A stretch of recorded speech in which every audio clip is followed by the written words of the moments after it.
Do zakończenia budowy modelu pancernika Yamato jest już bardzo blisko. W tym odcinku pokażę Wam, jak poradziłem sobie z malowaniem uzupełniającym i weatheringiem z pomocą washi, pigmentów oraz kredek. Zajmę się też olinowaniem, które będzie ostatnim etapem prac nad tym modelem. Z tej strony Tomek ze sklepu Actom. Zapraszam na końcowy odcinek serialu z japońskim pancernikiem Yamato w roli głównej. Model na tą chwilę wygląda właściwie na gotowy, wszystko jest na swoim miejscu, brakuje jedynie olinowania, do którego niedługo przejdziemy. Najpierw jednak będę chciał nieco urozmaicić kolorystycznie to, co nam powstało. Nie licząc pokładu, cały model pomalowany jest jednym kolorem, aczkolwiek przy tej skali i takiej ilości detali na nadbudówkach można powiedzieć, że nie rzuca się to tak bardzo w oczy. Starałem się też w trakcie malowania cieniować elementy, wychodząc od czarnego podkładu, a więc jeżeli komuś podoba się takie wykończenie, to też nie ma nic złego w pozostawieniu modelu takim, jaki jest. Ja jednak jeszcze trochę popracuję nad kolorystyką.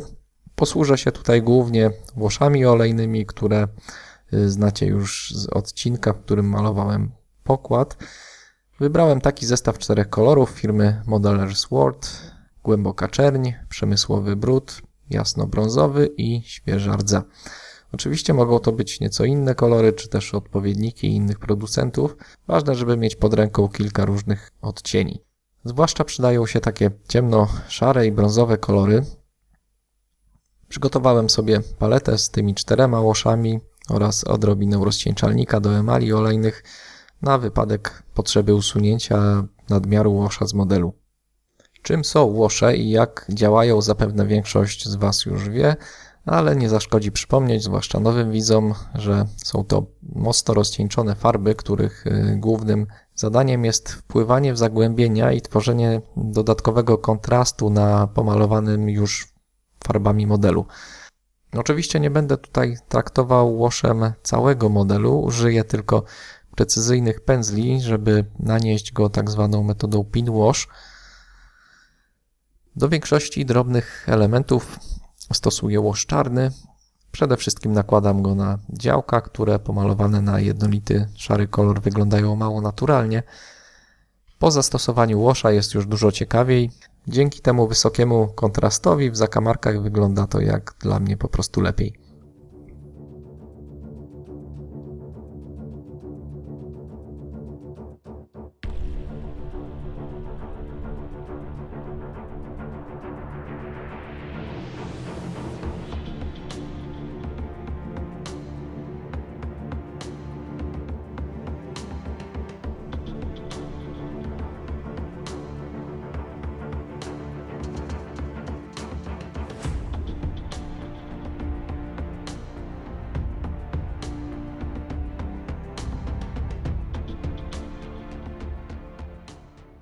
Łoszem jaśniejszym w kolorze przemysłowego brudu maluję już nieco większe powierzchnie i miejsca, które warto byłoby nieco urozmaicić czy przybrudzić, jak nam zresztą nazwa łosza sugeruje.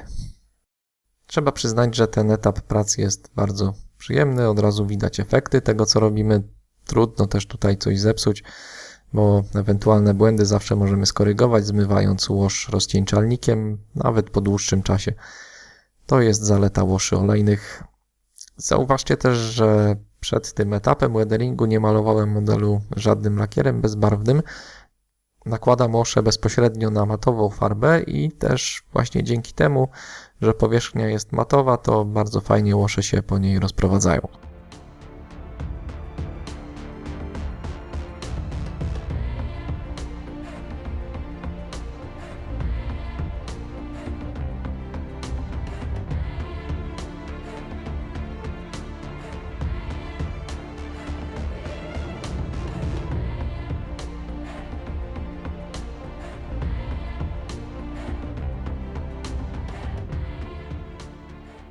Można też pokusić się o zrobienie jakichś niewielkich zacieków na powierzchniach pionowych.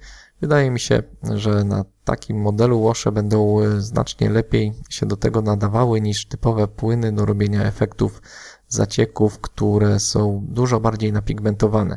Chodzi o to, żeby te zacieki nie były jakoś specjalnie widoczne, żeby nie rzucały się od razu w oczy. powinny bardziej być takim subtelnym dodatkiem.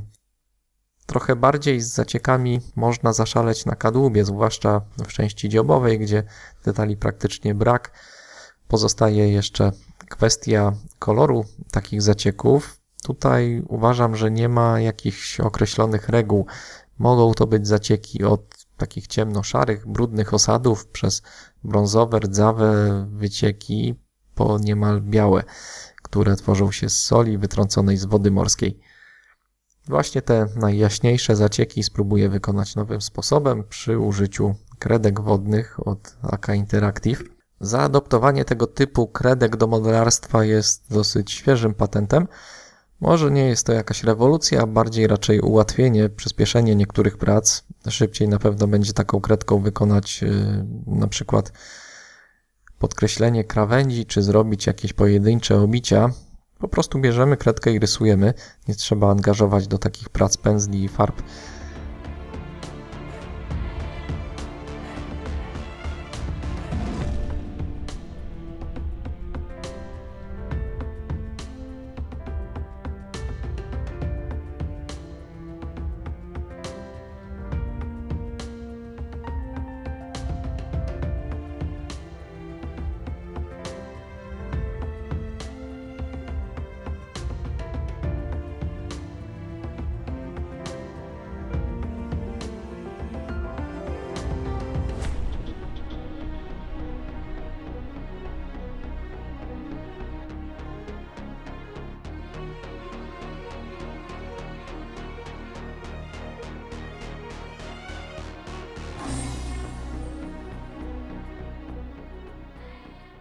Tak jak mówiłem, są to kredki wodne, rozpuszczają się w wodzie. To jest też ich największa zaleta, bo właśnie w kombinacji z wodą pojawiają się nowe możliwości. To, co narysujemy kredkami, można rozprowadzić po powierzchni modelu przy pomocy zwilżonego zwykłą wodą pędzelka w bardzo podobny sposób do tego, jak robimy to z łoszami i efektami olejnymi. Taką kredką można też rysować na mokrej powierzchni modelu. Wtedy mamy jeszcze inne rezultaty. Rysik rozpuszcza się już w trakcie rysowania i pigment pozostaje na modelu w dużo większych ilościach niż przy stosowaniu na sucho. Możliwości wykorzystania takich kredek jest całkiem sporo, może nie w tak małej skali, bo tutaj po prostu nie da się taką kredką wszędzie dostać.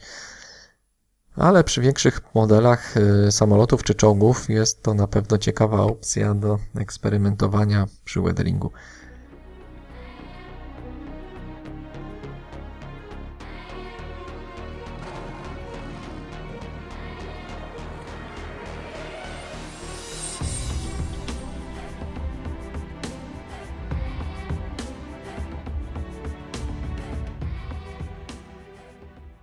Na koniec jeszcze dla urozmaicenia poszycia kadłuba dodam nieco zielonego pigmentu. Ma on imitować glony porastające delikatnie kadłub. Tak tylko symbolicznie nakładam suchym pędzelkiem pigment, nie utrwalam go już w żaden sposób na matowym podłożu. Bez problemu utrzyma się on samodzielnie. Oczywiście pigmentami można też pracować na innych elementach modelu, zmieniając im delikatnie odcień, czy też w celu przykurzenia jakiegoś fragmentu modelu. Tutaj powiedzmy można użyć tych pigmentów na równi z łoszami, którymi starałem się zmieniać delikatnie kolorystykę. Olinowanie takiego okrętu jak Yamato to istna pajęczyna. Nawet nie będę próbował odtworzyć tego labiryntu w całości, ale chciałbym zamontować chociaż kilkanaście najbardziej charakterystycznych fragmentów olinowania. Skorzystam z elastycznych linek produkowanych przez Ushi van der Rosten. Jak może pamiętacie, z takiej linki wykonywałem dawno temu antenę w Messerschmittie. Jest to dokładnie ten sam produkt wydany przez Ammo. Linki występują w 3 średnicach w takim opakowaniu. Ammo mamy 2 metry linki, a na szpulce Ushi aż 45 metrów, a więc zapas praktycznie na całe życie. Użyję tutaj 2 średnic lin, najcieńszej i najgrubszej.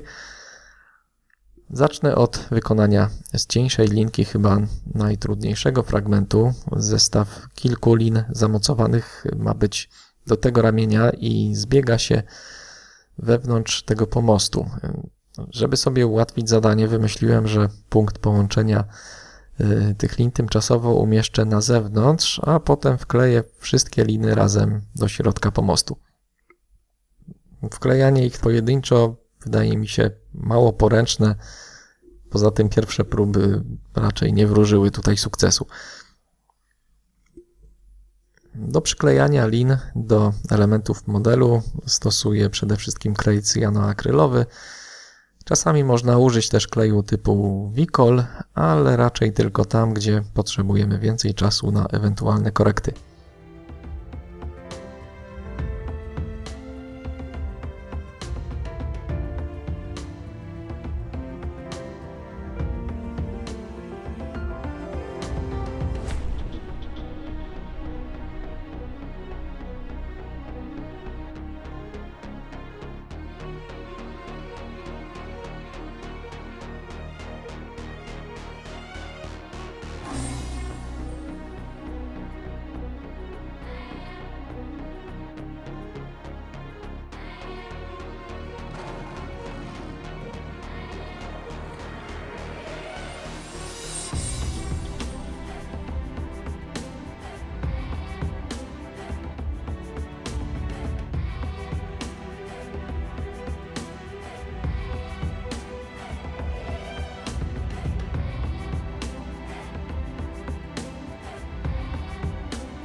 W trakcie prac nad olinowaniem wykonam też bandery, które mamy w zestawie dołączone na papierowym arkuszu. Tego typu flagi składane na pół warto podkleić folią aluminiową. Może to być zwykła folia spożywcza albo też samoprzylepna. Do sklejenia flagi używam kleju typu Wicol i dzięki temu, że wewnątrz jest plastyczna folia aluminiowa, to można flagę uformować w dowolny kształt.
Wicol czy też inny klej poliwinylowy wymieszany z farbą akrylową przydaje się też do wykonania imitacji takich naciągów czy innych detali znajdujących się na linach.